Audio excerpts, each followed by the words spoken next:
Hi, good afternoon. Thank you all so much for being here today. In spite of this awful weather that we're having, we really appreciate you taking the time to come to the delegation. My name is Ria Alkanada, and I'm the Cultural Affairs Officer of the EU Delegation to Japan. Before we start the event, I would like to just go over some housekeeping rules, if everyone can just pay attention to some minor points. Inside the auditorium, there's no eating and drinking. And I think this goes without saying, but smoking is also strictly prohibited in the building. Thank you for your understanding. This event will be conducted in English. However, we have provided simultaneous interpretation. You can use the earpiece, which is on your chair. The channels are listed over there. For today, the important one is channel 2 for Japanese. We will be recording this event. This will be shared online afterwards in case there's any contacts of yours, friends, acquaintances who could not be here today. The event will be available online afterwards. And today we have prepared a panel talk as well as an artist talk. We have allocated time for audience question and answer at the end, so we would like to invite you to please keep your questions in mind for the audience Q&A at the end. Those are the housekeeping rules for today, so without further ado, I would like to introduce Thomas Gnocchi, who is the Deputy Head of Mission of the Delegation of the EU to Japan, for some welcoming remarks.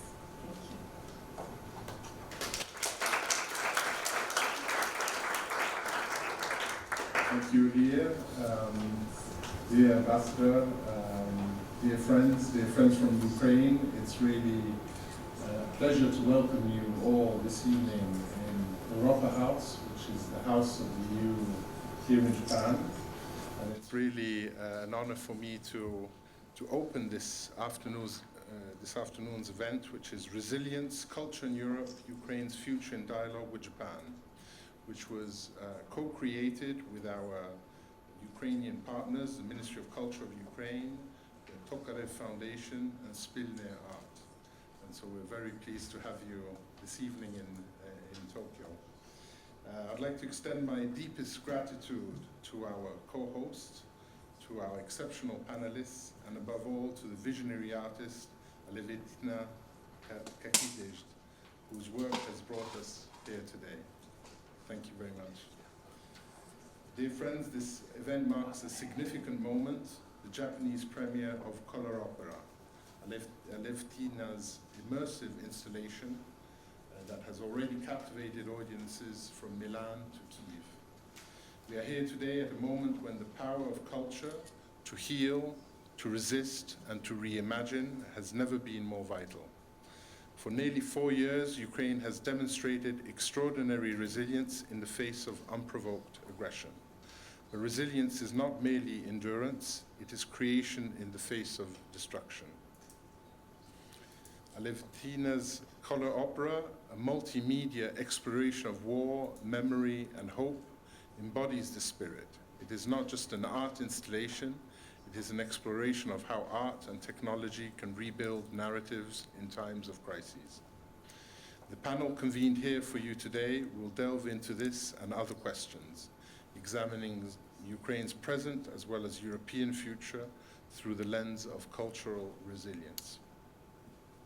I'm particularly grateful to Professor Atsuko Higashino for bringing her expertise on EU-Japan relations to this conversation, and to Anastasia Dieyeva and Natalia Tkachenko for their tireless work in sustaining Ukraine's cultural sector as the war rages on. Dear friends, the European Union believes in the power of culture in bringing to global audiences the realities, stories, and voices of Europe. With the event today, we reaffirm that Ukraine's culture is non-negotiable, and we reaffirm that Japan and the EU will continue to stand with Ukraine, not only in its resistance, but also in its renaissance. Thank you very much, and Slava Ukraini. Thank you.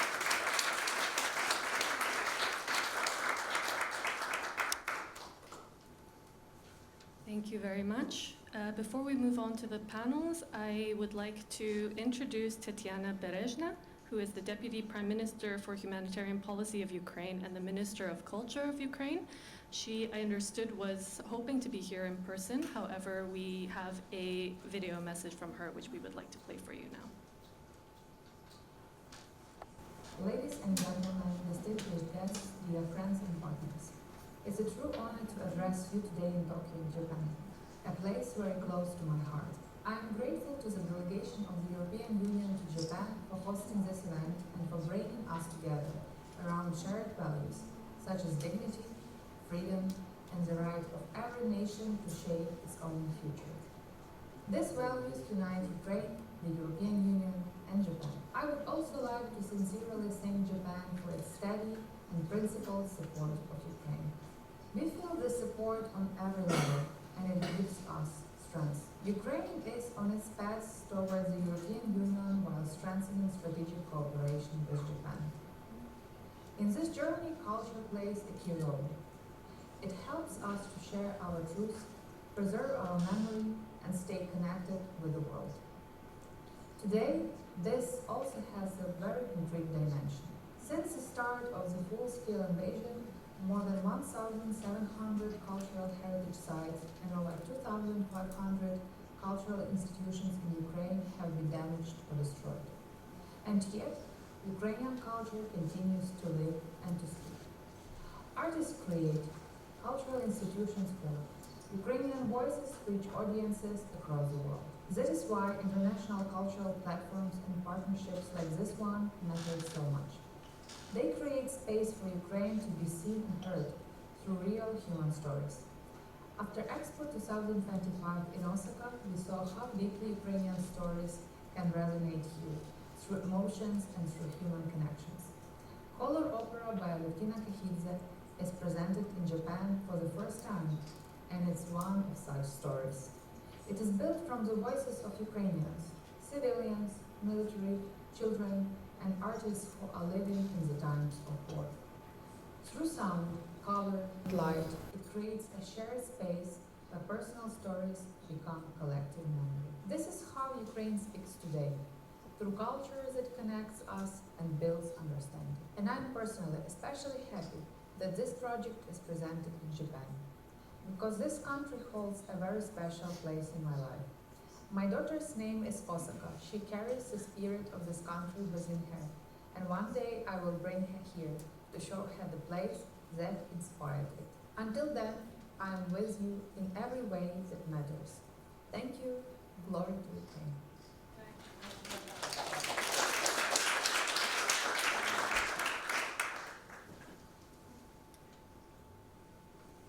Thank you to the Minister for the very wonderful words. So without further ado, I would like to kick off the panel discussion. So I would like to invite to the stage our panelists, Anastasia Dieyeva, Natalia Tkachenko, Professor Atsuko Higashino, and Gleb Rodchenkov as our moderator.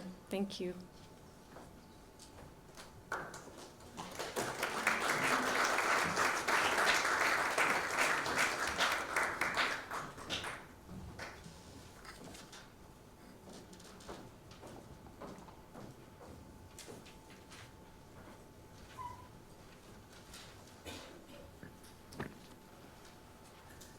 All right. Good evening, everyone, and good evening, every panelist. My name is Gleb, and I will be your moderator today. So we're gathered here today at a very special moment in the 5th year of a Russian full-scale invasion of Ukraine.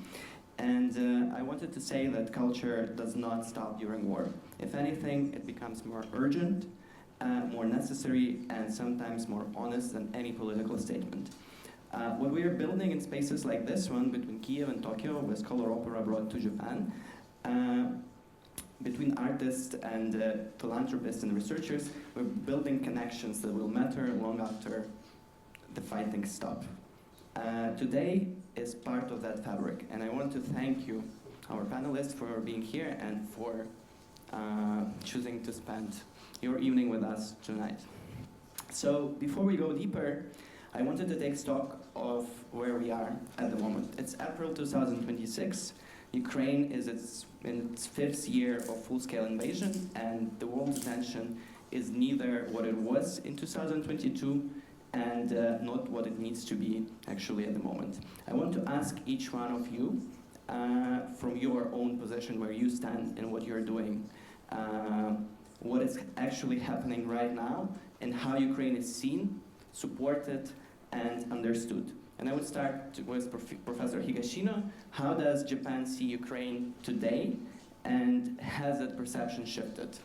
Okay, thank you very much for, first of all, for having me for this event. So, my name is Asuko Higashino, and I'm basically teaching European integration in my university, but for the past 5 years, or for more than 4 years, I've been focusing myself on in analyzing, telling people about what is really going on in Ukraine, because I thought that that is the most important topic that I have to deal with for spending probably the rest of my life. So, how does Japan see Ukraine at this moment, and how that perception changed or shifted?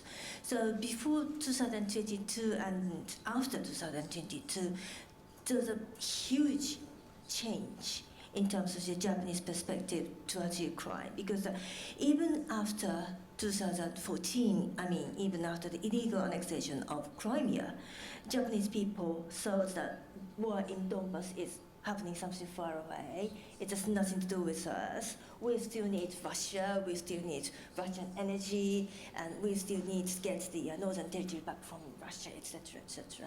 So business as usual was going on after 2014. But after 2022, the perception of Japanese people in terms of the world security or security in East Asia as well is totally changed. For example, China is cooperating with Russia, North Korea is cooperating with Russia. So we are surrounded by countries who are really supporting the aggressor, and there's a huge country who is aggressing the neighbor. And Japan and Ukraine has got something in common, that we have Russia as a neighbor. So that's why Japan and Ukraine have to collaborate with each other, learning from each other, sharing our experiences, things like that. So where we are at this moment, Japan is in the 6th position in terms of the Ukraine assistance, after US, EU, Germany, UK, Canada, Japan. So recently Japan was in the 5th position, but the Canada overseas Japan. So we are coming to the 6th position. And at the same time, I need to emphasize that in terms of the Japan rank, in terms of the total bilateral allocation in relation to the GDP, it is just 0.26% of the whole Japanese GDP. So I wouldn't say that that is a big sacrifice for Japan to give that amount to Ukraine. Not at all. We are doing just too little. And in terms of the our expenditure of the per GDP, we are in the 22nd position worldwide. So I'm very, very, very sure that we can do more. So this is where we are. Okay. Thank you. Thank you so much. And Natalia, from where you sit and from what you're doing with your platform, working with cultural institutions in Ukraine and outside of Ukraine with cultural diplomacy projects, like what is the mood, what has been shifting recently, and what is being lost in the perception? First of all, thank you. Thank you for everyone who is here now. Thank you for EU delegation, Mr. Nyuki. Thank you for hosting Coloropera and hosting those who are moving cultural diplomacy outside of Ukraine. Speaking about where we now in the 5th year of war, culturally speaking, I must admit that the first thing I want to emphasize is exhaustion. So people in Ukraine are exhausted. Last winter was the worst, the most difficult winter in Ukraine, speaking about the weather, the cold conditions, and the blackouts, constant blackouts, and this accumulated stress and accumulated difficulties, they cannot just disappear. They influence the people, they influence how they think. At the same time, people understand that it's not a short time horizon, and we need to to think long term. And now this is very well felt in the Ukrainian environment.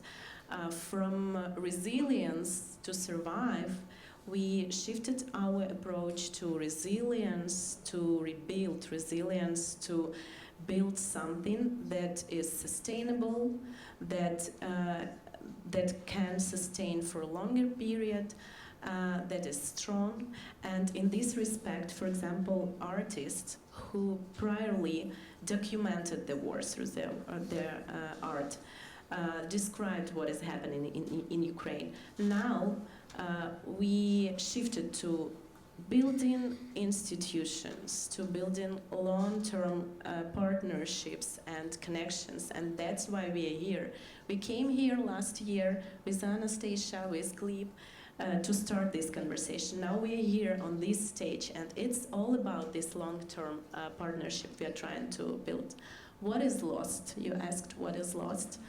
Of course, I want to emphasize human capital, and yesterday at the opening of Coloropera, very much we're told about human capital. We are losing artists, we are losing cultural workers, I'm speaking about the culture, at the battlefields. They are fighting, they are on the front line.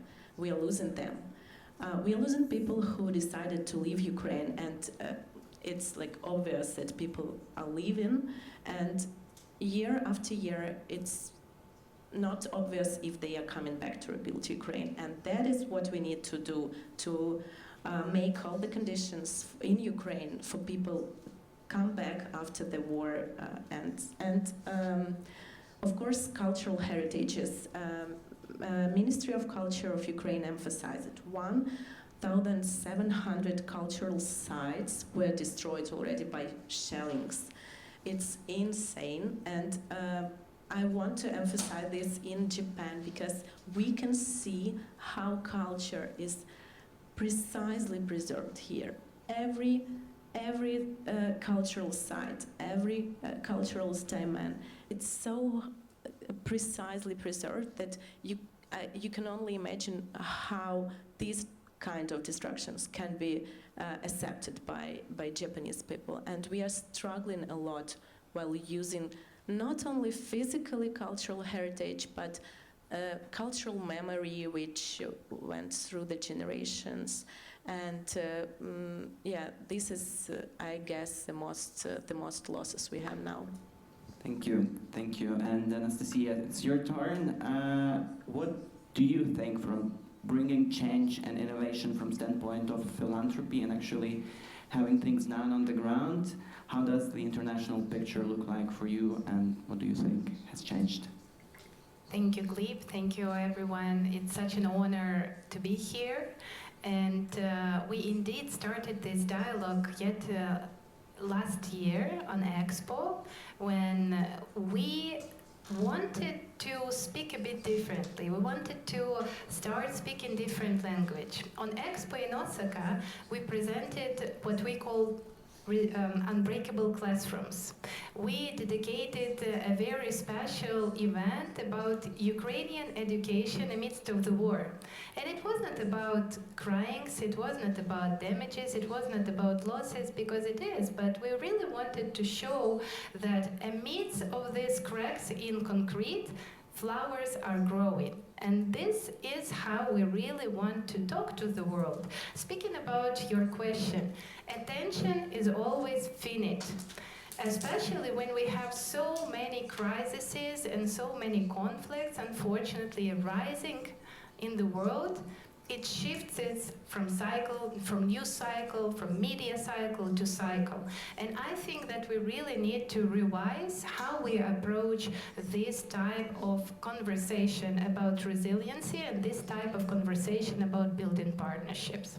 We need to revise how we actually shift the attention to the most important. We need to build institutions, we need to build infrastructure, we need to build a foundation on the ground, even amidst of the war, which will be trustworthy and comprehensible for our international partners. Let's shift the conversation from emotional detachment to quite pragmatical focus, where we are understanding that people don't need bitterness. Ukraine is about potential. What is happening in Ukraine is actually no framework can explain it. We really want to show that amidst of the war, conflict, amidst of the ongoing crises, Ukrainians are creating innovations out of necessity. Ukrainians are knowing that they are willing to make the leap and not going into conventional order. And it's quite an interesting thing to speak about. And I believe that today bringing Coloropera to Japan is extremely a common language, because art is something that can be understandable by every nation without any even language difficulties. It's just something that speaks to our heart and speak to our also understanding of some very sensitive issues too. So I believe that, answering your question, that we shouldn't stick to the understanding that we need attention, we need media coverage, we need media attention. Of course, it's always helping because people take care of it emotionally. But I think that we are on the stage now where we need to shift it from emotional detachment to more practical, to build something foundational on the ground and to build dialogue a bit in a different way. I agree, and I think processing this trauma is also part of this shift and change, because we're already like four full years in the 5th year through the war. And talking about Japan, Professor Higashino, and Japan and Ukraine, we certainly have a very different relationship with historical trauma and the way we are processing it. And I wanted to ask you, maybe there is something like a meaningful point of connection or shared framework that we can look into, but also maybe we should be also careful not to project our own frameworks in how we process historical traumas, not to, make it too sensitive. That's a fantastic question, Philippe. Thank you so much for making that question. For example, the genuine meaning of the context.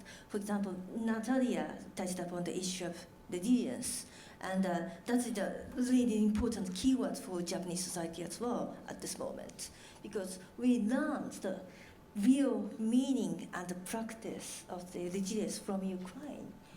And for example, recovery from the attack and the strong will of the civil society to keep the country moving on. I often go to the United Kingdom, and I'm in a deep agreement with the British people that in Britain, as you know, we all have a common phrase which is called the keep calm and carrying on. So nobody else other than Ukrainian people is living and realizing that word.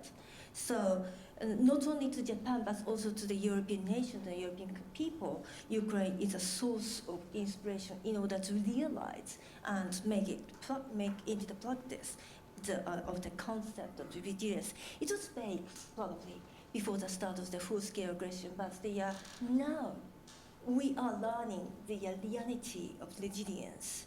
So I was speaking from the psychological viewpoint, but it is not just a psychological or people-to-people bond, because what Japanese has got to do for the future generation is clear from the experience from Ukraine, I think.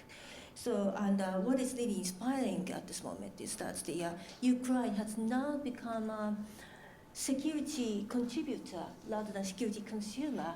When we have a look at the various sort of contracts and agreements with the Ukraine and Gulf countries, it is giving and exporting its own experience and expertise to the country in need. So that is something that we really need to learn. So, point of cautiousness.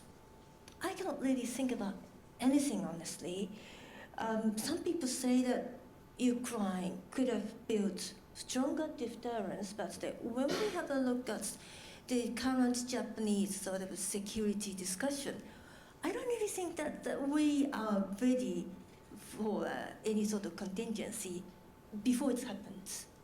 Yeah. All right. Could you possibly elaborate on this evolution of this perception of Ukraine in Japan? Obviously, we all know that the war has started in 2014, but then there is full-scale invasion as well. And then the dialogue between Ukraine and Japan obviously intensified in the recent years.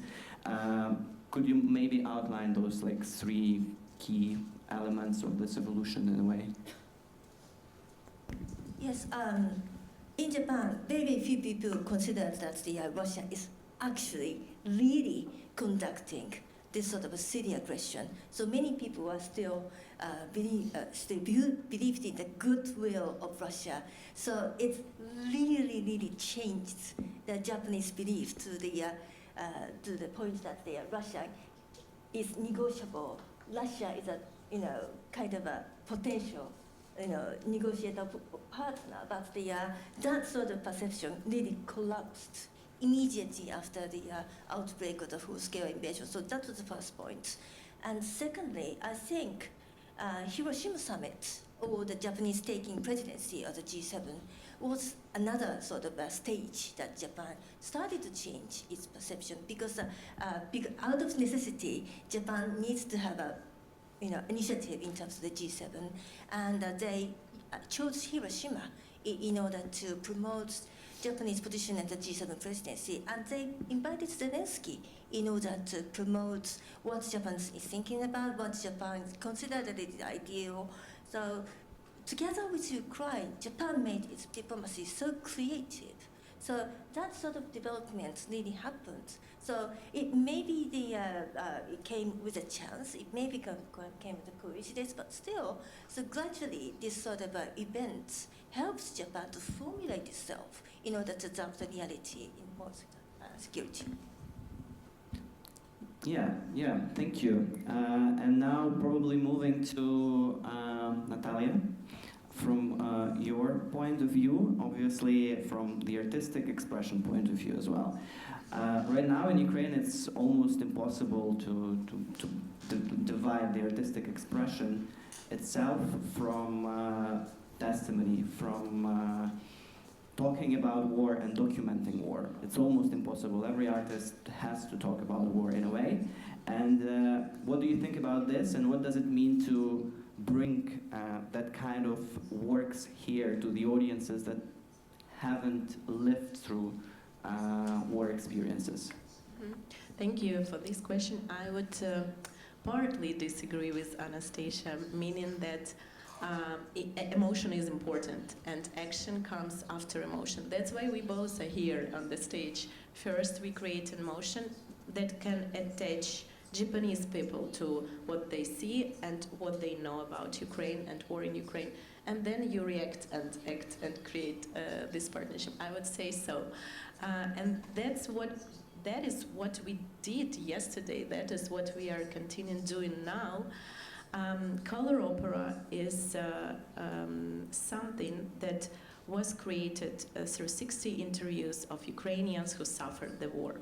They were interviewed by Alevtina Kakhidze, and in this way, Alevtina didn't only document the war, illustrate the war, she transformed the testimonials they gave into experience, into space that can be not only intellectually understood, but felt. And feeling is something that is very common.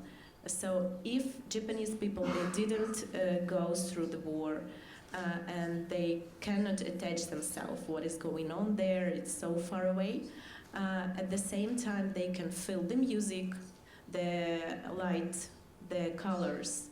And in this respect, this kind of transferring and put you into space, into environment, let you feel what we feel in Ukraine. I must say that after this meeting, you can partly experience Coloropera in the foyer, and I beg you to do so and to understand what we are talking about and what Coloropera is. I wanted to emphasize something about yesterday's opening of Coloropera here in Japan. We had so many different reactions from different people based on their experience, prior experience, their life. We had military servants from US who was sweating after he encountered Coloropera because he felt very familiar sounds from battlefield.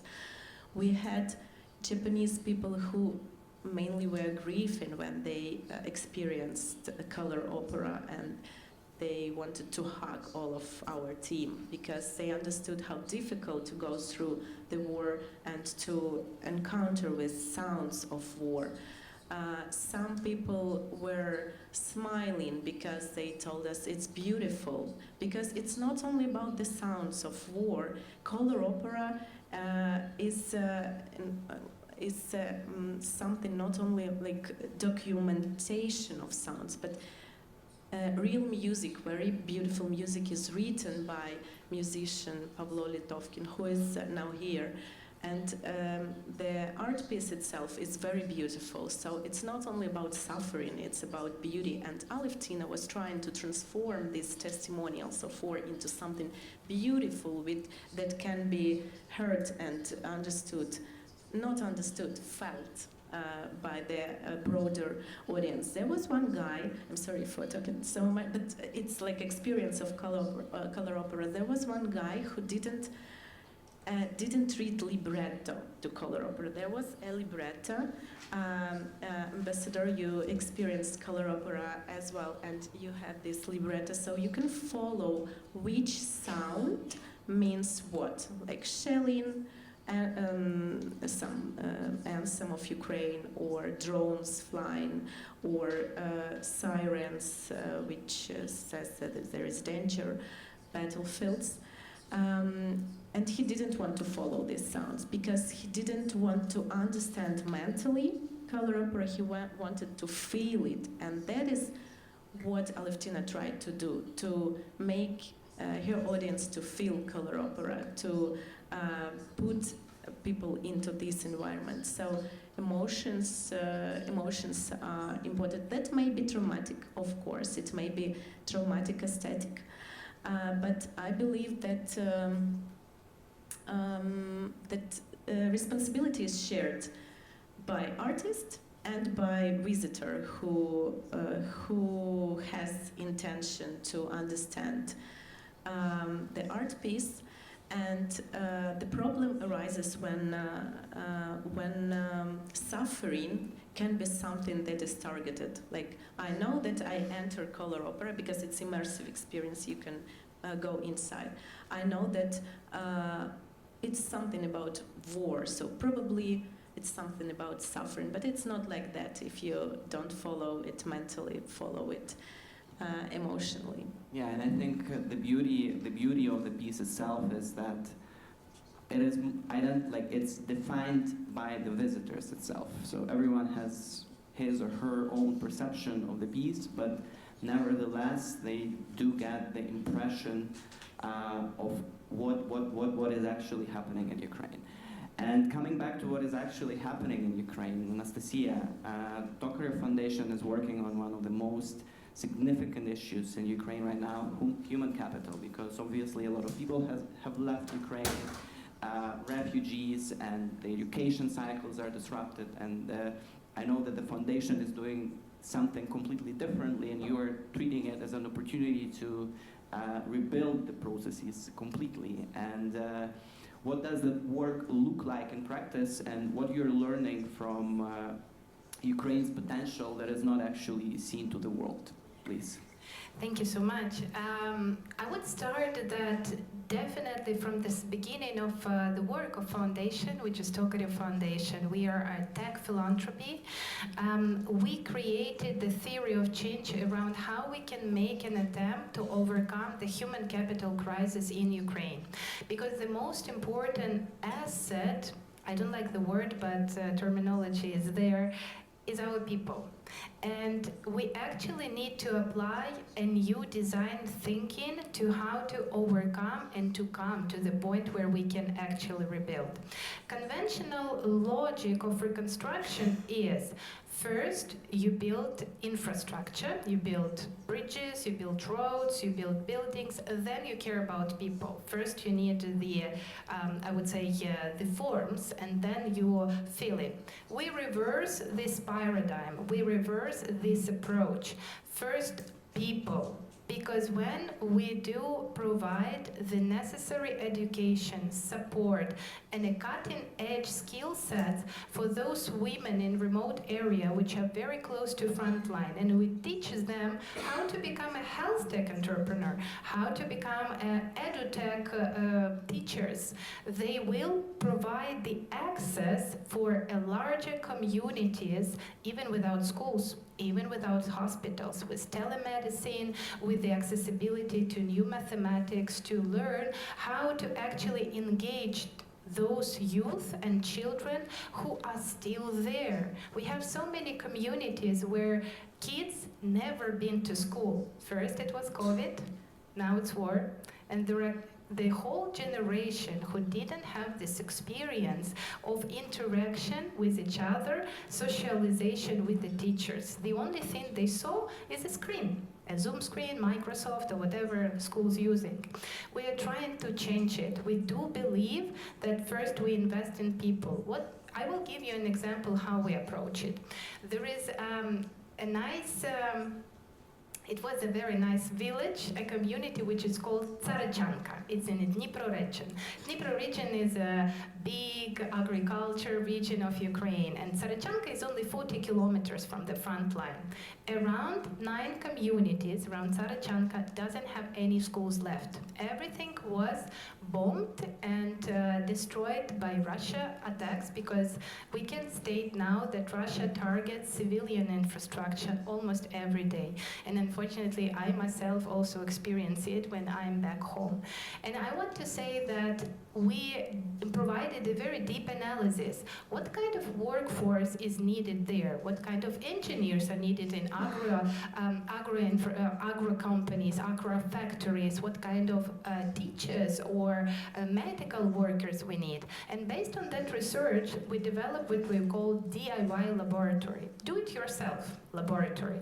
And through STEM education and science stations of robotics, 3D printing, laser, bioengineering, computer science, we instill a new approach of how children, starting from mid-school and also college, and then afterwards, they can obtain skill set, they can obtain confidence, they can prototype something with their hands. It's not about manuals, it's not about school lessons. It's about teaching them that they can do with their own hands, and they can actually solve the problems of the communities. And why I was speaking about emotional detachment, because I'm honestly, my background, I've been on executive positions for the government of Ukraine, international development agencies, and the biggest non-profits of Ukraine for the last 15 years. And I'm sorry for my language, but I'm very tired of emotional begging that we need assistance, that we need help, that we need attention. I don't want that anymore. I want to learn how to show that we are trustworthy. I want to show that Ukraine can provide help, can provide some examples that can be learned by the world and can be admired by the world. And thank you so much for calling us inspiring. It means a lot to me. Secondly, I want to say that after we reverse this pyramid of investment, that we invest first in children, in kids, in affected people, in humans, we also invest into ecosystems.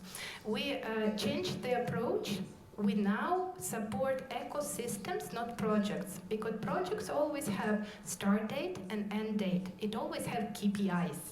We don't want that. We really need to operate in the systems where every part of the system can be destroyed or can be affected by the war zone or by the war-related problems, issues, challenges. You may call it whatever it is. And we really want the ecosystem to be ready to compensate each other.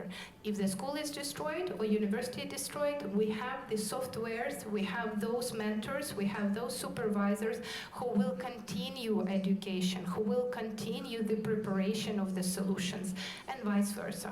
And the third one, I think it's also really important actually, that we start to speak a different language, because we all know about ESG, we all know about articles, and you understand better than I do that Ukraine is not in the framework of that. We cannot be measured classically by the metrics of those impact indicators. We really need to change the approach, how we measure the effectiveness. And I want to let you know that there are so many actors on the ground in Ukraine, among the government, among the non-profits, among the corporate sectors, who are doing something really important. We are documenting the whole story.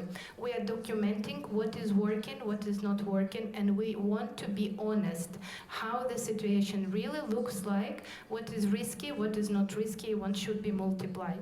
So answering your question, I think that Ukraine really matured. Ukraine really grew up, and we are now ready to speak that global conversation, which can be understandable. Sorry, just one very short intervention. I'm still not very sure whether my wording of inspiring or is adequate or not, because that inspiration is coming out of the huge sacrifice of Ukrainian people. But I cannot really think of any other concept, because Ukrainian people are teaching us about what to do next, what to prevent, what to be defended. So in order to describe that we are all looking at Ukraine in order to help you in the first place, but the next one is that we've got to protect ourselves in order not to repeat what Ukrainian people taught us by, having their huge sacrifice. So so in only all, I described that word as inspiring, but still, it is really gives me uneasiness, huge uneasiness, in order to describe that word in that way. And I just wanted to follow up on that, because that's also like part of our conversation is the exchange between Ukraine and Japan, and there is obviously something that from what you're all doing, you can see that Ukraine cannot actually offer at the moment to Japan, and maybe show some model as well, but there are obviously some things regarding also the portfolio of issues Japan is dealing at the moment with human capital as well, and their own approaches to it. Probably there is something we could actually adopt from Japan, and we have to learn a lot from Japan.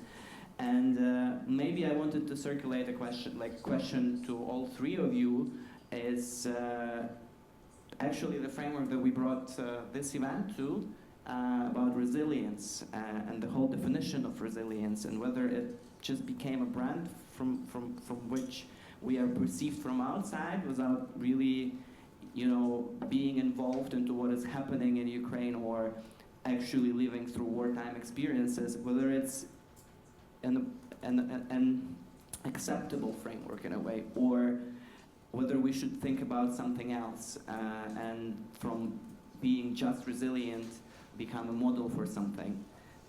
What do you think on that? And please. Can I jump in? Because I wanted to add what was told by Anastasia and Tsuko-san. So yesterday we were at Tech for Impact conference. This is a satellite conference to Sushi Tech, one of the biggest tech conferences in Japan. And there was a panel discussion. Anastasia took part in it. There were people talking who are really deeply engaged in technologies in Japan. And they were talking about what Ukraine can provide, not asking for help, attention, something. And they were talking about cybersecurity. And funny enough, they named Ukraine one of the safest, maybe the safest place now in the world, talking about cybersecurity, because we have this experience, because we were forced to build something to protect our data, to protect what is going on military side. Miltech is developing like crazy, and now we can see the demand from states, from European Union, from Asia, to share this experience, to share the technology. So what we are building now, it's not the resilience to survive, but resilience to rebuild, to build, to develop. And yeah, as the professor told, resilience is very expensive, but at the same time we gain this experience, we have this knowledge that can help us to survive, to be a strong country, and to share this experience to the world. Because I was flying here to Japan, and we were sleeping, and I woke up at night, well, I don't know, maybe it wasn't at night, but and they usually show these screens and you see where you fly. And we were almost there, almost in Tokyo. And it was seen that your neighbors are Russia, North Korea, and China. And we were flying like about all this. I'm like, oh my God. It's really difficult to live in this danger, in this insecureness all the time. And we can feel you and you can understand us. So in this respect, we all have these neighbors or like remote neighbors, and we want to share this technology. And I want to emphasize another moment. Yesterday, when Alevtina arrived first time in Japan, she was looking around and she's like, oh my God, this country was in war. Maybe someday we will be as nice, as advanced as Japan is now. And we didn't calculate how many decades passed. But anyway, this is something we can do together. We can share, we can go forward, and we can go through it. Thank you, Natalia. And maybe we can move forward to some closing remarks as well. Anastasia, maybe you could again elaborate a little bit more on what we can offer Japan and what you think is the most inspiring for us to have adopted in Ukraine. And Professor Higashino, we would love to hear your thoughts on that as well. And please. Yeah. Yeah. Okay. What we can do now, we are in the still in the middle way of what we can think about, what we can practically do in order to put all the lesson in practice. So I'm gonna just as a concluding remark, I'm going to give you two very important recent developments. The first one is the, sorry to keep on speaking about defense issue, even though this is a very cultural event. I'm sorry to spoil the events, but at the same time, this is my expertise. So the first development was about the abolition of the what we call 5 categories of permitted defense equipment exports. So that is remotely something to do with Ukraine, because in the first place, when I saw the amendment which took place just recently, I was kind of disappointed, because it was targeted to the 17 country who has got the defense cooperation or defense agreement with Japan, and Ukraine was not one of them yet. But I understand that this is one way for us to help Ukraine even more when we have a materialized defense cooperation or defense agreement between Ukraine and Japan. I'm very sure that Ambassador Lutovinov is in agreement with me that we are in a very, very quick process of materializing this cooperation, actual cooperation between Japan and Ukraine. And the second development actually is that we are amending what we call 3 security documents from now on by the end of this year. And I confess to you that I'm one of the board members that amends that security document under the auspices of the district government. First of all, I was quite surprised to see that why me, but I understand that my own job is to put everything that I know for the experience, from the experience of this past 4 years, that I observed what is really going on, what was really going on in Ukraine in order to defend themselves from Russia, from aggressor. So we are ready to put all this experience to the new Japanese security development. So that is very, very new, yeah, I think. Thank you. Thank you. Apart from culture, security, and human capital, Anastasia, your closing remarks. I would love to say a bit about the whole design philosophy that we are approaching. There is a saying from 16th century, Japanese saying, which is, I'm sorry if I quote it incorrectly, but there is nothing more stable than uncertainty. And actually we have a similar one in Ukrainian proverbs and Ukrainian sayings.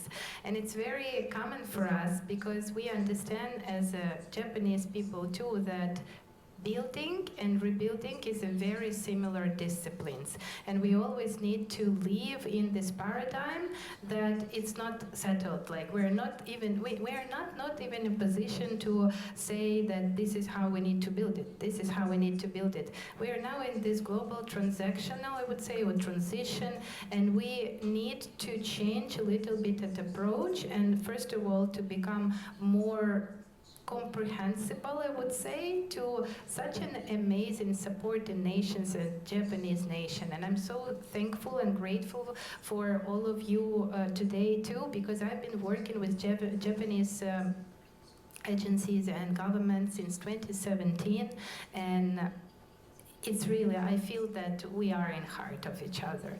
But at the same time, I feel that this is the moment where we also need to be Ukrainians need to be very open-minded and to learn, because education is not happening for tomorrow. Education takes a long time, and we need to understand how to learn from you and how to implement it into this transition that we are undergoing. So for me, I would say that the most important question is that we need to change the paradigm of how we design things and how we think of current reality on the ground. Yeah, thank you. And I think we will continue doing that and continuing our Ukraine-Japanese dialogue. And I think it's great that in the recent years, the intensity of those connections, especially with projects like Expo, increased, and it keeps growing, and there are way more exchanges and visits, and the community of Ukrainians, obviously for war reasons, has expanded in Japan as well. And there are more things to come, and there are more projects to be implemented, and I think it's great that there are more actors, independent stakeholders that are entering the process from cultural perspective, from philanthropy perspective, but also, as you've been mentioning a lot on the security issues, there are lots of new companies and mil-tech sector that are obviously going to explore Japanese market as well, with all the tendencies changing in the government and here and the approach towards defense. So I wanted to say big thank you to all of you for finding time and sitting down with us, Professor Higashino. I know that it was also very interesting for you to meet with us and discuss this exchange. Thank you so much. Thank you, Anastasia. Thank you, Natalia. And please.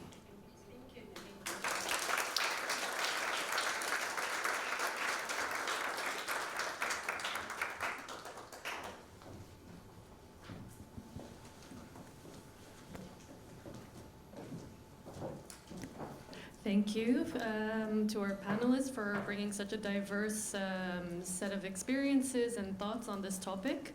I'm sure this conversation could have gone on for much longer, so for those of you who are staying for the reception, we would really invite you to speak to the panelists if you're more interested in the topics that were discussed. So without further ado, I would like to move on to the artist talk, and I would like to invite Alevtina Kakhidze to the stage. She's the artist behind Coloropera.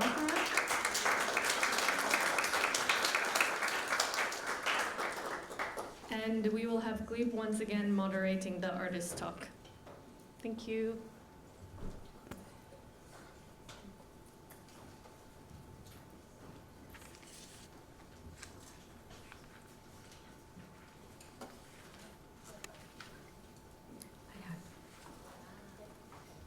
Hi, Alevtina. Hi. Hi, everyone again. And well, let me introduce Alevtina to you first of all. Alevtina Kakhidze is one of Ukraine's most distinctive artistic voices. Her practice has always moved between the intimate and the political, the domestic and the historic. She lives and works in Muzici, a village outside of Kiev, and that's where Coloropera was born. And we wanted to start with a short video just to introduce her.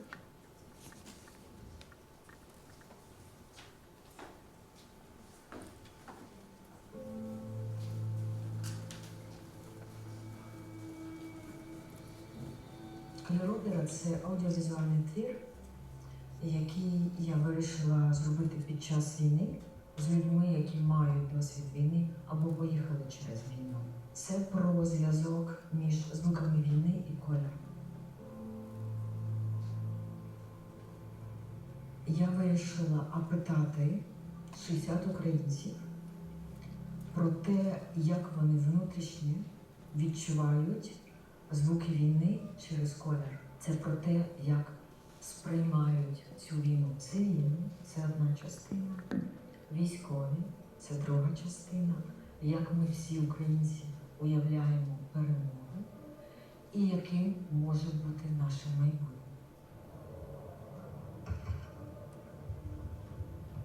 Коли Coloropera була представлена в Мілані, і деякі люди виходили із цього простору і казали мені, це красиво і лячно водночас. Звук війни – це оманливі такі звуки, чи фейкові звуки війни, чи тригери, красивки в правді, чи, наприклад, прапори на кладовищі. І якщо вітер, для них це самий страшний звук війни, не вибух, а саме цей. І саме цей звук я включаю в ту частину опери, яка в мене йде як перемога.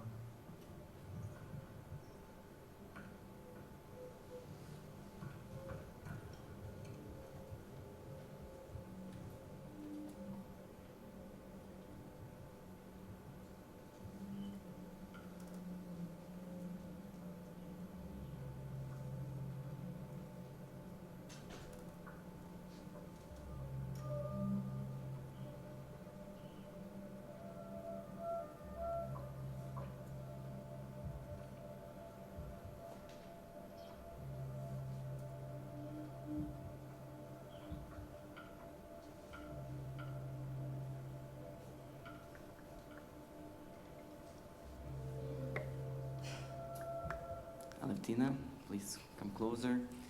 Yeah, hi again. Well, how do you talk about the war as an artist? Let's start with that. Yeah, it's so important for me to talk to you, and the first time in Japan. Thank you for the invitation, for all organization, for all people who were somehow involved to be here. I'm not alone, I'm also partly with my team, so I will mention what particularly each of them did in this piece, because you could imagine that this piece is impossible to you by alone. So how artists can work in a time of war. Yeah, I always say that Russian-Ukrainian war started for me in 2014. And I always remember this because it took me time to get a balance. So my city in the Donetsk region was occupied. My mom became actually separated from me. We haven't seen each other for 1 year.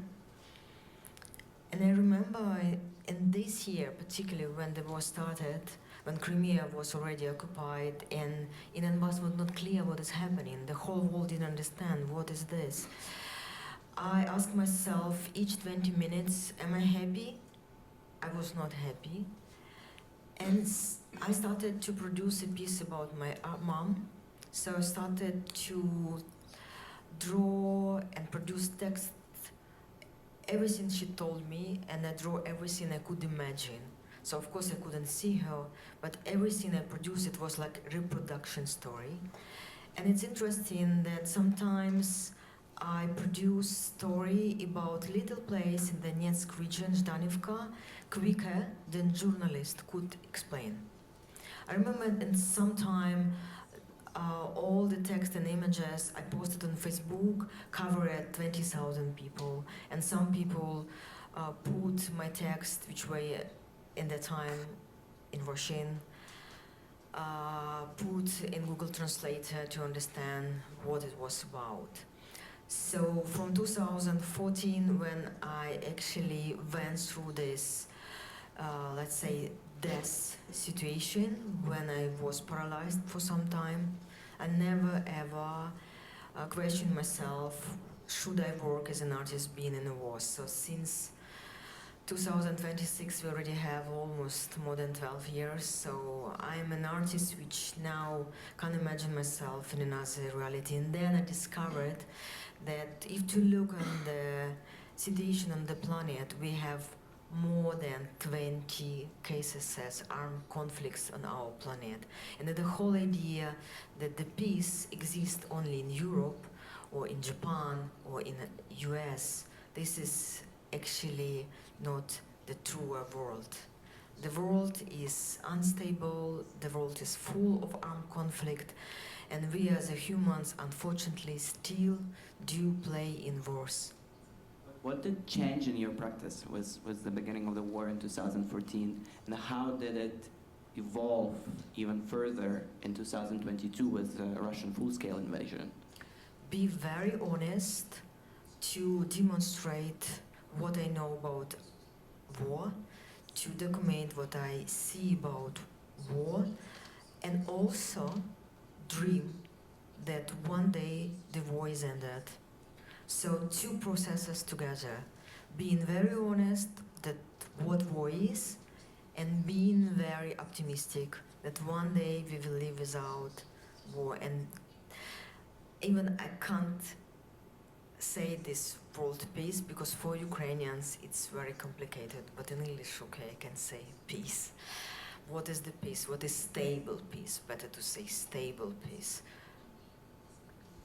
Thank you. And I think, like Coloropera is your art piece that was conducted with your team, obviously, and it does have a lot of answers for some of the questions, or some might say it's speculation, some might say it's suggestions, some might say it's about dreams as well. So I wanted to probably go into the backstory behind how this project was created, because it took a couple of years. The idea was born out of something, and we know that it is based on a research conducted with almost 60 people. So please tell us about the story behind it. How did you approach the research, and what were your main takeaways from those 60 people that you had conversations with? And probably you can also, like we've seen the video, but you can maybe dwell into what Coloropera is as an art piece and why it's called Coloropera. Yeah, I will allow myself to talk about my inspiration. First of all, it's obvious that it's not so clear what culture of Ukraine is. In Kyiv, we have so many modernistic buildings, and one building is Tarelka, we call Tarilka. It's the building which is very round, and the building was created by Florian Yuriev, who imagined that in this building will be operas where will be only about connection between color and sound.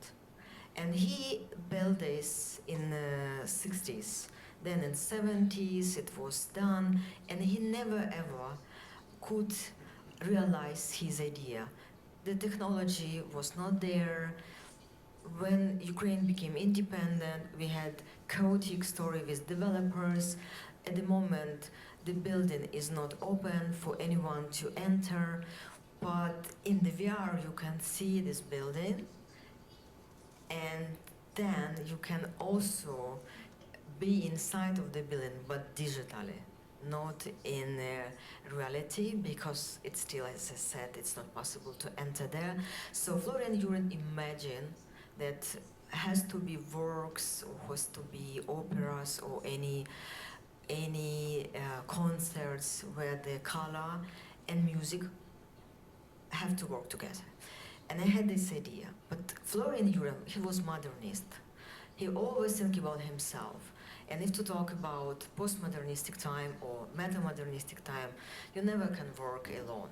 And me as an artist in 21st century, in the country like Ukraine, where everything is social landscape, everything understandable by feelings, the people are so, how to say, like, you never can imagine who is in front of you. Just now to talk about who I actually interviewed and how smart people I met, I never could imagine that a person who could, let's say, all his life to work as a security would be such intellectually developed. So this, for me, is very important just to mention, not to forget.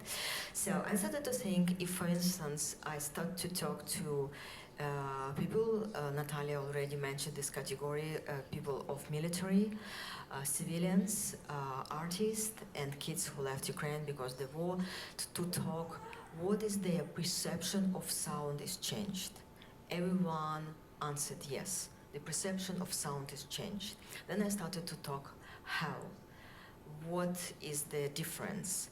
And from this, the research started. I went to the rehabilitation center in Lviv, Superhumans, where many people who were in frontline, also civilians, lost their limbs. So I started to talk to them about sounds. What is their association to the sound of war? Explosion, drone, something that scared them, and it became so long storytelling. I have like 40 hours of conversations. So in the beginning I was thinking that I just would ask about sound of explosions, and that's it. People explain me in such details. They would also could say what is explosion of mine or explosion of let's say enemy mine, and the association to the color is different. So it was pretty rich research, which I was collecting almost a year, because I couldn't talk to one that military during the day, so I could talk only to two, not that more than two, I would say. And emotional was very hard. And for me, it was very important as an artist to come and say, yeah, I'm working to produce artwork. What we experiences through the color and sound, please help me. And many people I met, basically in this Superhumans Rehabilitation Center, they were saying, you will never produce this piece. They were saying, yeah, just like, okay, we will try to help you. Of course, thank you that you came. This is important. You will know what is happening on the front line. But I also must say that if to talk about artists, artists are not a unique category of society. So 3 people in the team who produce Coloropera are related to army. So one is just now on the front line. 2 of them also very much related, so it's also the very important question. But being as interviewer anyway, I was seen as a person who was not on front line, and it's true. Talking about the interviews itself and the observations, takeaways from those different groups of people that you interviewed, you just mentioned, what were the differences in the perception of sounds and how different it was for civilians and for military? If to talk about civilians, I did choose the civilians who had really hard experience. Their house was destroyed or they were near missile attack, something like this. For them, the association for the sound of explosion were red, brown, dark yellow, gray. Never very much like green, blue, or orange. So if to talk about military, all the most colorful association were actually said to me. So they were saying that for them, it's life. So if the civilians had to be hidden from any sound or what they recognized immediately, but for the military, they had to follow. They have to know of it from the left or from the right or in front. They always were saying that everything they do here, they can see, feel, became very much precise.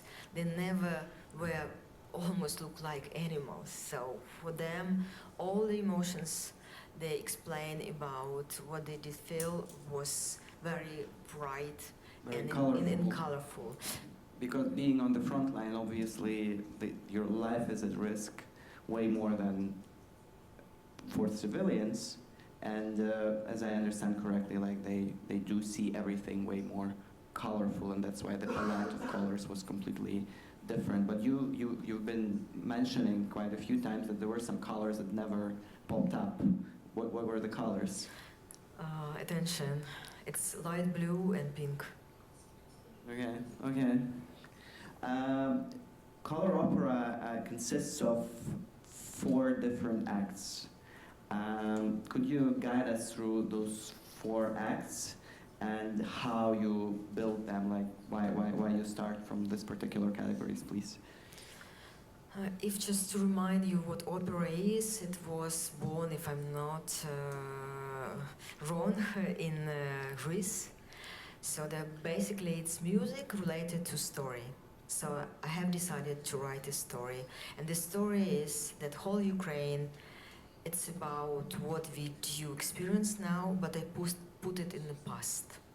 Past for civilian, past for military, and 2 other stories or 2 other acts, imaginable victory and one of the possible futures. So this is actually 4 acts, and I put future as at first stage.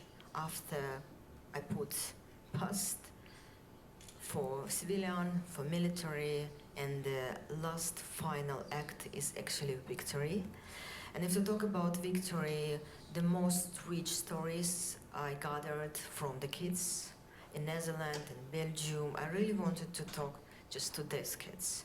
So teenagers and kids.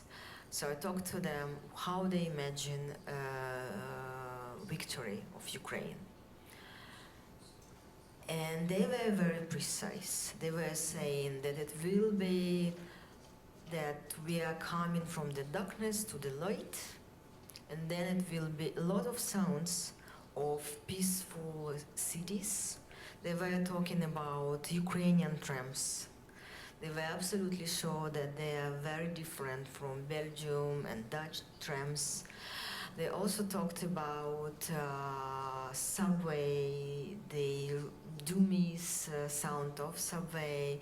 So basically I put most of their imagination what the victory will be. Partly it was also about military. They all were saying that now we don't cry, but when the victory will be like there or with us, we will be crying as a hell. So we will have time to cry at least for so many days and months. And the most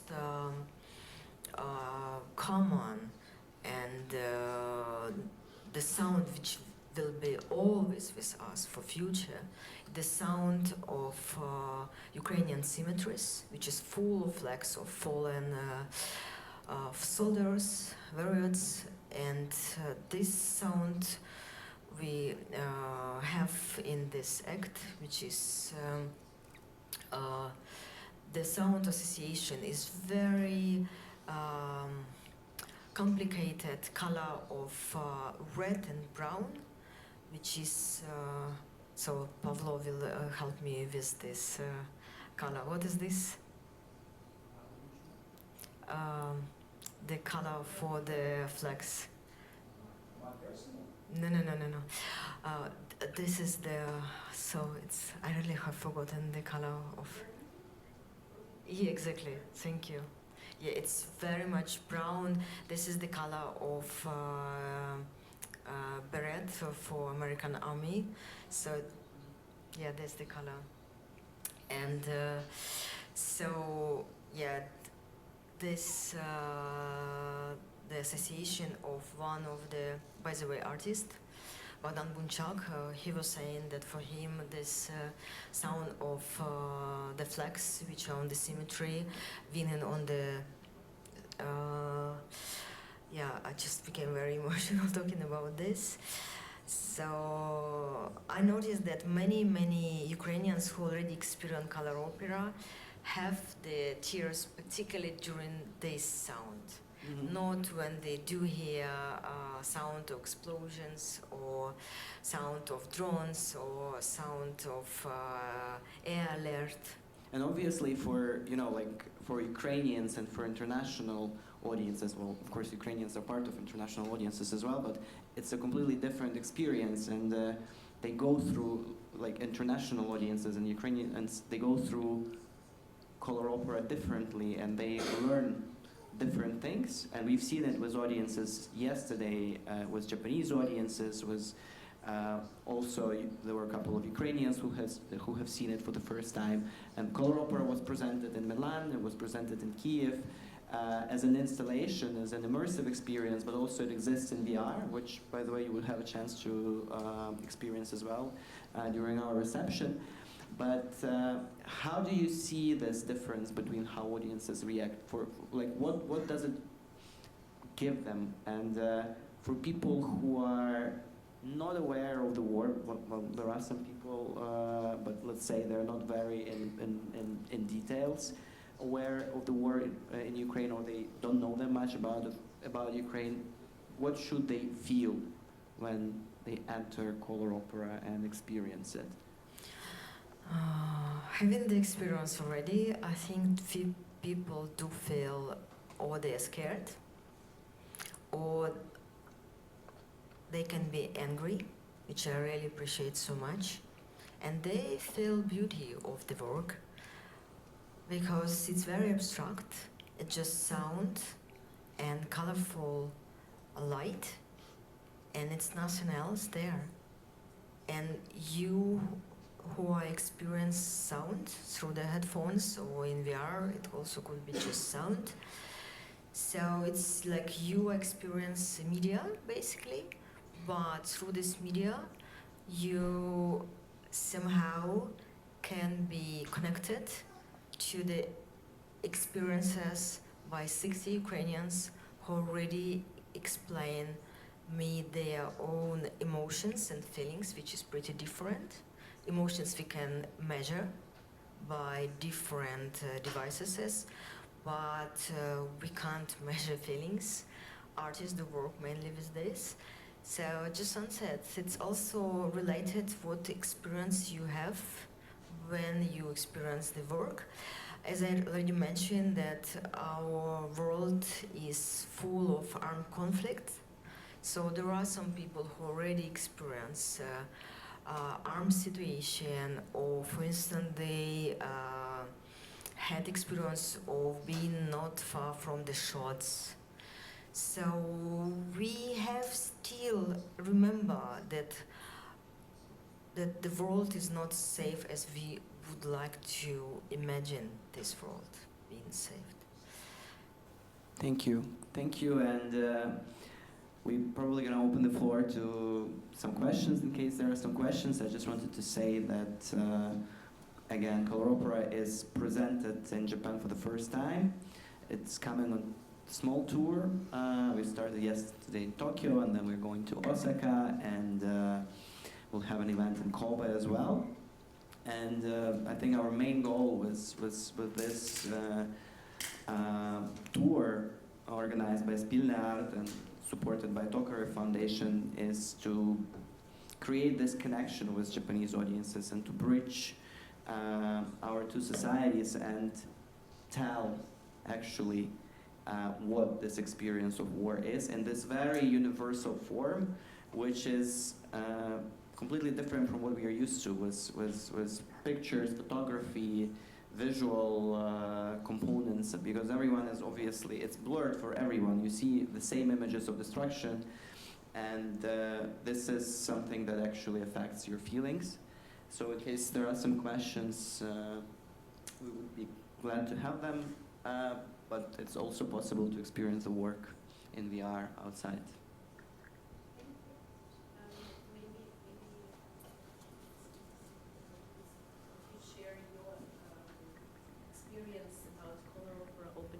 Yesterday. Yes, so yesterday around, I don't know how many people visited Coloropera, so they had this immersive experience from different countries. What do you think, and what is difference between Japanese perception and Italian perception, for example?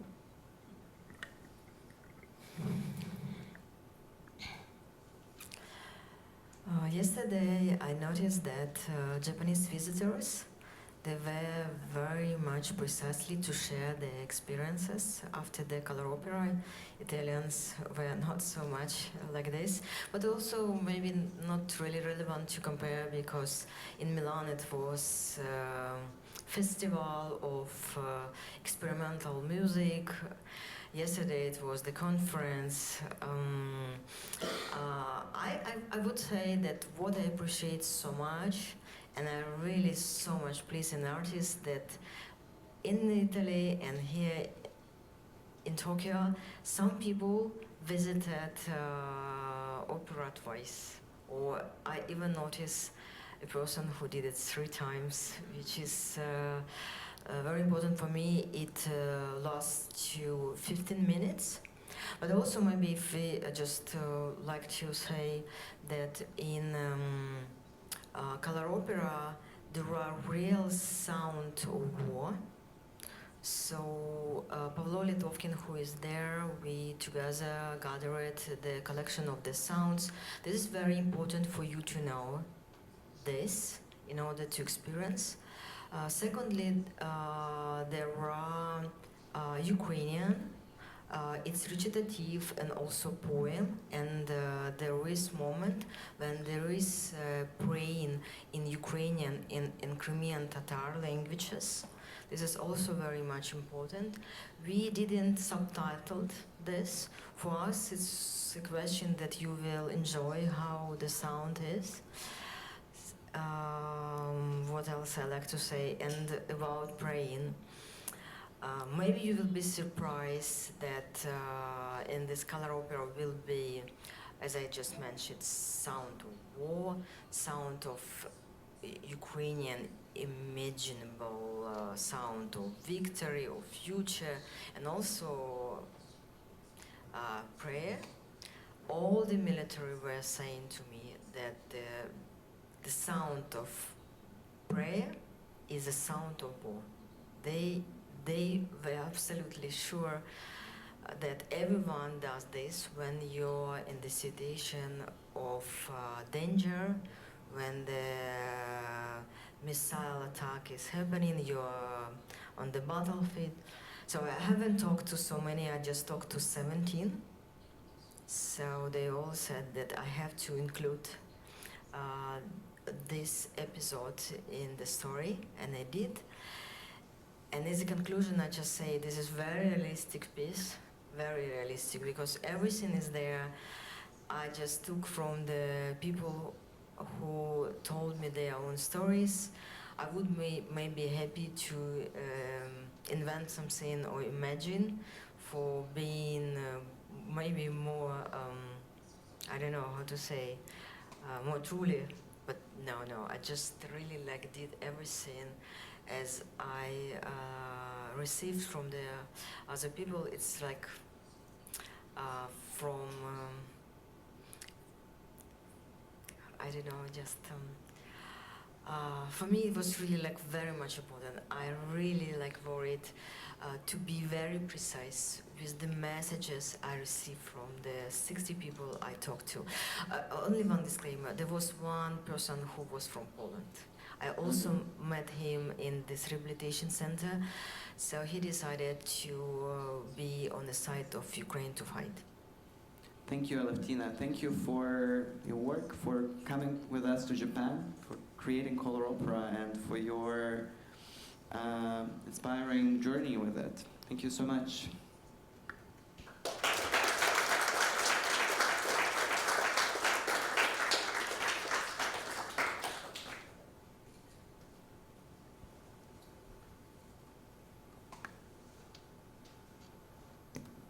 Thank you both for a very interesting discussion. I'd like to open the floor for any questions from the audience for either Alevtina or for any of the panelists. If you'd like to ask a question in Japanese, that is also okay. We can translate it into English.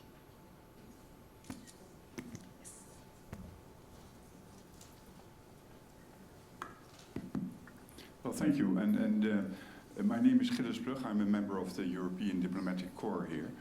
And my question is, I think, mostly related to the panelists, but also to the artists in a way, because this terrible war with Russia has various aspects, and of course the military, the emotional aspect is by far the most important one at this stage, which has the most influence on us. But there's a political one, and a religion one, and an economic one as well. And one of the ways in which Ukraine could fight Russia by the economic perspective is by becoming a member of the European Union, obviously, because that would be something that Russia has been opposed to for several reasons for a very long time. Now, this is a process which takes a lot of time, and I'm a very proud European, and I'm very proud as well to represent, in a way, my German or my Spanish or my Finnish colleagues. I think it's a wonderful thing to be a European. And what I notice in our relationship with Japan is that Japan has been able to include the aspect of culture very much in its economic domain, in its imports, in its exports mostly, whether it is perfectionism or innovativeness, let me put it that way, minimalism. There's lots of ways in which Japan culture is reverberating through its economy as well. And that leads me to the question whether it's not worthwhile using the aspect culture which you represent, not only in the direct confrontation with Russia in Ukraine itself at the border, but also in an indirect way by using the experience of Japan by promoting the Ukrainian accession to the European Union, and thus obstructing Russia as well. But what would be your vision to that? Thank you. Do you want to add something on that? I could say that obviously was everything going on, and with the accession of Ukraine to the European Union, there are way more programs, subsidies, and processes happening on developing Ukrainian culture and integrating it into the canvas of European Union first, but also the result of this collaboration, and Coloropera was created as part of Horizon funding and basically funded by the European Union and launched within European Union, and now we are here as well with European Union delegation to Japan, helping us to bridge Ukraine to Japanese audiences as well. So I think that's something that obviously Ukraine lacks in many aspects of institutional organization, and we have a lot to learn, and we have to create those agencies being able to promote artists like Alevtina Kakhidze, and that's what we are doing. But at the same time, and that was one of the questions that I also wanted to raise throughout the panel discussion and our talk, is how to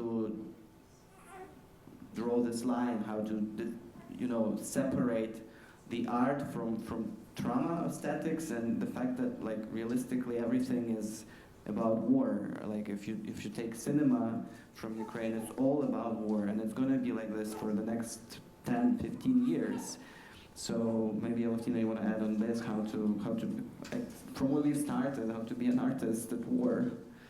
Yeah, I remember I was in the US in New York, and I was asked, oh, maybe it's so hard to produce so many works on war from 2014. And I answered that I'm too lazy to produce something not about war. So it's really hard for Ukrainian artists to produce something not about war. It's like really hard. So, but if to talk about what is the reason or the main answer why Russia started the war against Ukraine, I think it's not economical influence at all. Artists can allow myself to say. I think it's in a crisis of Russia inside.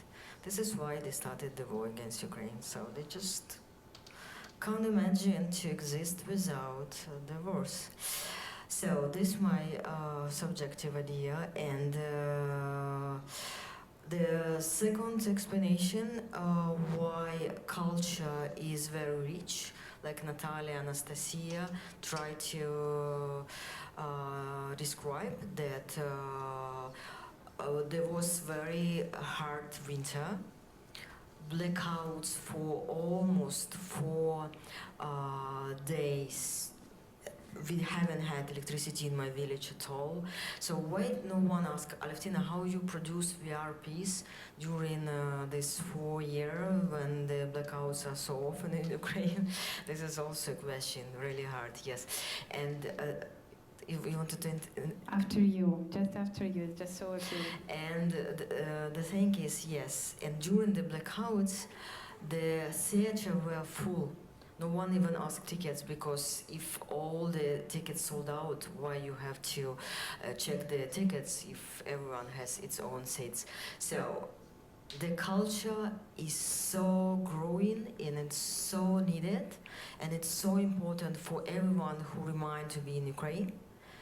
So, and I think Russia is fighting against Ukrainian culture, because if they destroyed culture in Ukraine, then Ukraine doesn't exist as independent state, because culture is one thing which make differences from one country to another. Yeah, Anastasia. I just wanted to compliment, this is such a brilliant point. Thank you so much for it. I think it's on such a deep level and it requires lots of time.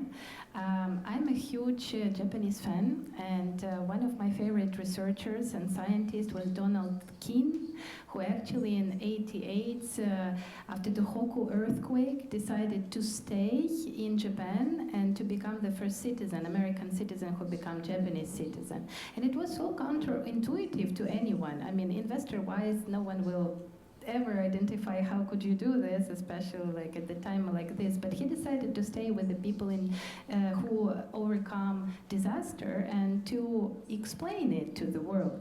And his brilliant books, I think it's around 21 books that he wrote about Japanese culture, starting from the history and how you actually, I mean, Japanese nation shaped the DNA of culture, which you are now speaking about. And it's so much appealing to me, because I believe that we have so many friends all around Europe on a very different level, on the level of artists, but also on the level of politicians, who even start to learn Ukrainian. Because we, as Ukrainians, in 2014 and 2015, we made our statement. We started the revolution of dignity exactly because we were not supporting the pro-Russian political statements of our government. We went out on the main Maidan, we call it, the main Platz of our countries. There were thousands, tens of and hundreds of thousands of people who stated that we share the same European values. And I think that, of course, it's a very long-term process, but what you mentioned, how we can solidify, I would say, solidify this cultural DNA between Ukraine and Europe and become closer to this EU family, which is very different, but which is very similar. I think this is an incredible point, and we really need to maybe not learn, but search those friends who will explain and, like you today, highlight, why don't you look at this direction? This is actually a good point and all that stuff. Thank you so much, sir. Means a lot.